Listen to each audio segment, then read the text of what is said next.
Olá, é uma grande alegria ter você aqui no CDF e hoje nós vamos continuar falando sobre os fatores que têm que ser levados em consideração no momento que a gente estuda contabilidade para concurso. Nos artigos anteriores nós falamos um pouquinho sobre isso, falamos também por que você tem que ter essa ideia, qual é a diferença do estudo para concurso para o estudo acadêmico. Então nós começamos essa série de artigos falando isso antes de iniciar o estudo de contabilidade propriamente dito, para que você já entre estudando a matéria focado para o seu objetivo e não perca tempo. Eu perdi muito tempo porque eu não tive essa orientação inicial. Então isso me consumiu bastante tempo e retardou um pouco a minha aprovação. E para que você não passe por isso, nós vamos começar aqui falando dos fatores que você precisa saber na hora de estudar para um concurso público que envolva contabilidade. Nós já falamos do primeiro fator, que é a natureza híbrida. Nós já falamos sobre ele. Resta falar de mais dois fatores, que é o cabedal limitado de possibilidades que as bancas oferecem e a necessidade inexorável de prática. Hoje, especificamente, nós vamos falar desse aqui, o cabedal limitado de possibilidades. Ora, o que é um cabedal limitado? O que quer dizer isso? Vocês vão perceber, com o passar do tempo, que as bancas elas costumam ter uma determinada previsibilidade. Você vai começar a perceber que quando o assunto é determinado imposto ou determinada operação, a banca normalmente tende a pedir a mesma informação ou tende a apresentar os mesmos dados do problema. E quando você percebe isso, vai ficar mais fácil de você resolver as questões. Num primeiro momento, você pode ficar tranquilo que você provavelmente vai fazer muita confusão. Ora você não vai saber o que empregar, ora você vai empregar informações que não precisavam, ora você não vai saber o que fazer, porque a banca não deixou claro o que você precisa oferecer para ela como resposta. Isso vai acontecer, aconteceu comigo e acontece com todo mundo. Mas você fique tranquilo que com o passar do tempo, resolvendo exercícios, que é o que nós vamos falar no próximo artigo, sobre a necessidade da prática, com o passar do tempo você vai conseguir identificar esse cabedal de possibilidades que as bancas apresentam, ok? E aqui, nesse artigo, eu vou dar um exemplo de como funciona esse cabedal de possibilidades. Perceba o seguinte, vamos olhar essa questão aqui de técnico de contabilidade para a Universidade Rural. Aqui, a banca, ela dá um enunciado que você pode conferir na parte escrita do nosso artigo, e ela teve um cuidado. Ela teve o cuidado de dizer para o aluno que ele precisa desconsiderar a existência dos impostos. Ora, a partir do momento que a banca fala isso, ela me deixa muito segura de trabalhar apenas com as informações que ela apresentou ali no enunciado. Eu não preciso me preocupar com mais nada. Nós sabemos que na prática é quase impossível você comprar nesse país algo sem imposto, salvo as exceções previstas nas legislações específicas. Mas, regra geral, tudo que a gente compra tem imposto. Então, esse exemplo que a banca me oferece, muito provavelmente vai ter imposto inserido. Só que ela teve o capricho de chegar para mim e falar, olha, não precisa se preocupar com imposto aqui, porque eu não quero que você se preocupe com imposto. Mesmo sabendo que a regra geral é pagar alguma coisa com tributo embutido, nesse caso específico você não precisa se preocupar. Aí a banca vai e diz para mim, desconsidere a incidência de impostos. Perfeito. Isso me deixa muito confortável para trabalhar. E ela quer saber de mim se eu domino o método PEPS. Ela não quer saber se eu domino os impostos que incidem numa determinada operação. Ela quer saber se eu domino trabalhar com o método PEPS. E aí os impostos, nesse caso, são totalmente irrelevantes.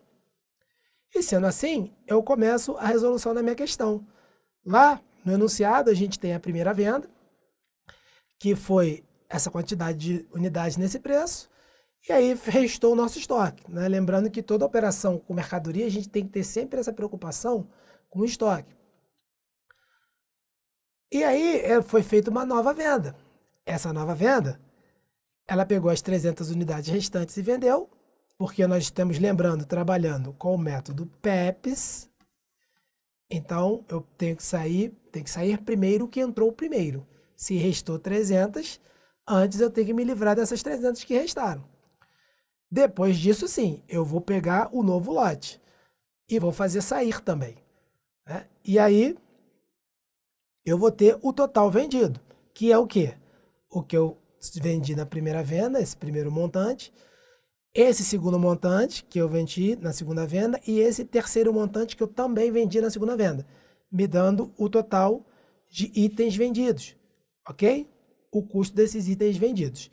Feito isso, eu consigo chegar ao gabarito da questão achando o CMV. Perfeito? Pronto.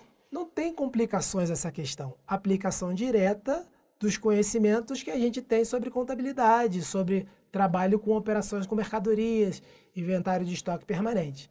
Não tem grande dificuldade. Bom, se eu sei trabalhar com mercadorias, eu vou encarar uma nova questão que fala sobre mercadorias. E aí eu vou encarar mais uma questão que fala sobre isso. Veja, aqui o enunciado da questão. Em momento nenhum ele me falou para desconsiderar imposto. Então, a princípio, deve ter imposto, porque eu sei que quando eu compro alguma coisa nesse país, a carga tributária está embutida. Então, eu sei que aqui tem imposto. Pergunta: quanto? Quanto de imposto eu tenho embutido nisso aí? Ah, mas a questão não quer saber valor, ela só quer saber o seguinte, ela quer saber o lançamento. Então, o lançamento, eu não preciso saber o valor do imposto, eu preciso saber como estruturar o lançamento. Então, para mim, talvez não seja importante saber a quantidade de imposto que está embutido ou qual imposto que está embutido. Será mesmo? Vamos pensar. Ela está pedindo que ele está afirmando que o lançamento é de segunda fórmula, ok? Sabemos que o lançamento de segunda fórmula, ele é um lançamento de um débito e 2 ou mais créditos. Esse é o lançamento de segunda fórmula. Só que se eu sei que ali tem imposto, né, necessariamente eu vou ter um lançamento pelo menos de quarta fórmula. Por quê? Eu vou ter o lançamento das mercadorias, vou ter o débito como imposto sobre compras e eu vou ter crédito do imposto que é recuperar, porque nós sabemos que o ICMS é um imposto a recuperar, então se eu reconhecer a incidência dele, eu vou necessariamente reconhecer a incidência dele a recuperar, e aí isso aqui tudo vai se tornar um lançamento de quarta fórmula. Ah, mas então o gabarito está errado, já que ele me disse que o lançamento seria de segunda fórmula. Não necessariamente. Por quê?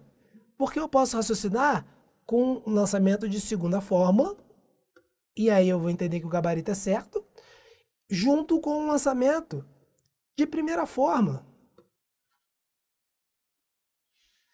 Porque tem o imposto embutido. E agora, o gabarito, ele está certo ou está errado? Ele está certo por ter um lançamento também de segunda fórmula, ou ele está errado por ter um lançamento de segunda fórmula e um de primeira fórmula? E agora? Como é que eu vou me deparar com isso? Perceba o seguinte, se a banca não falou sobre impostos, né, você necessariamente vai raciocinar que não tem incidência de impostos. Por mais que na prática do nosso dia a dia a gente saiba que vai ter imposto, se a banca não mencionou imposto, você vai desconsiderar. O que a primeira questão fez, dizendo que não tem incidência de tributos, ela foi uma banca caprichosa, uma banca zelosa, no sentido de deixar você confortável para resolver a questão da melhor maneira possível. Mas nem sempre isso vai acontecer. Essa não é a regra geral das bancas. A regra geral das bancas é acontecer como nessa segunda questão aconteceu. Ela não vai te dizer nada. Você que tem que deduzir se tem ou não tem impostos. E todas as bancas vão trabalhar parecidas.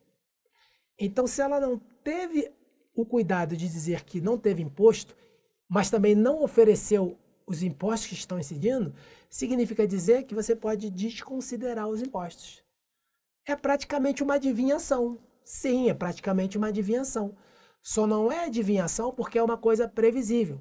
À medida com o passar do tempo, você fazendo exercícios e estudando a matéria, você vai ver que isso é repetitivo. Então, é isso que eu chamo de um cabedal de possibilidades. Você se depara com aquela questão e sabe que a banca, ela está pedindo determinada informação sua, está pedindo que você trabalhe de uma determinada forma. E vai ser sempre assim.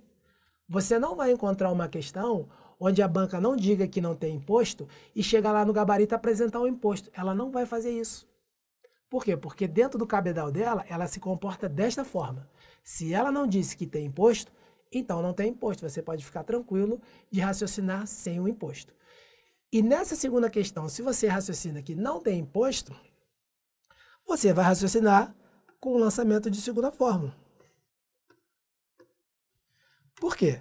Porque não vai ter imposto. Então não há que se falar de lançamento dos impostos.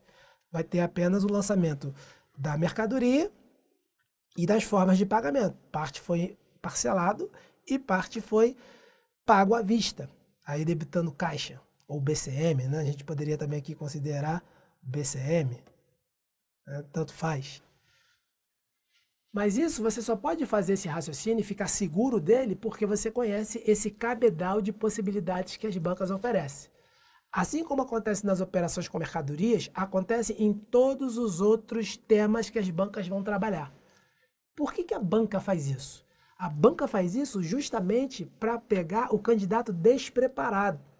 Aquele candidato que está indo lá fazer o concurso, que fez a graduação e se acha bom demais, e sem fazer curso, sem planejar, sem fazer nada, vai lá fazer a prova achando que vai passar. É esse candidato que a banca quer pegar. Porque esse candidato ele vai olhar e vai ficar com dúvida. Mas ela não me disse a quantidade de imposto. E agora? Essa dúvida que eu apresentei para você é exatamente a dúvida do candidato que tem até um bom conhecimento de contabilidade, porque fez uma boa graduação, mas não tem conhecimento de concurso público, não se preparou para enfrentar um concurso público. É esse candidato que a banca quer pegar, e vai pegar, porque ele vai ficar com dúvida. E não são raros os casos que vários candidatos vão para fórum de debate, de WhatsApp, ou de cursos, debater, ou até mesmo no seu círculo de amizades, né? Debater sobre isso ou aquilo que a banca deveria fazer e não fez, ou aquilo que a banca não deveria fazer e fez.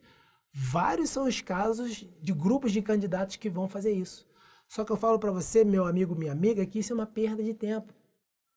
Isso compromete a sua preparação. Você está começando a perder tempo precioso de estudo com dilemas que nunca vão se resolver.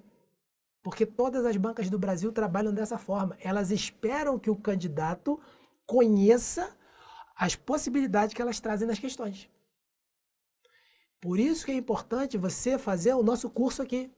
Porque no nosso curso nós vamos estar dizendo para você o que a banca espera que você apresente. Para na hora da prova você não ficar perdendo tempo. E alguns candidatos ainda tentam justificar seu posicionamento de ficar questionando a banca da seguinte forma. Mas a gente entra com recurso. O recurso, se você for contar com recurso para a sua aprovação, você vai trilhar uma longa e espinhosa jornada até o seu sonho se realizar. Porque o recurso muitas das vezes é incerto. Não são poucos os casos de alunos entrarem com recurso nas bancas e às vezes até tem razão, mas infelizmente a banca não considera o recurso e mantém o seu gabarito. Então, não entre nessa linha de contar com recurso. Entre na linha de saber o que a banca exige de você. E aí sim, você vai ter garantido a sua aprovação. Por isso, esteja nos acompanhando, esteja conosco, que com certeza você vai ser muito bem sucedido na sua preparação. Meu nome é Luciano e agora boa sorte para você e esteja aqui conosco para continuar essa trajetória em contabilidade em busca do seu sonho. Um forte abraço.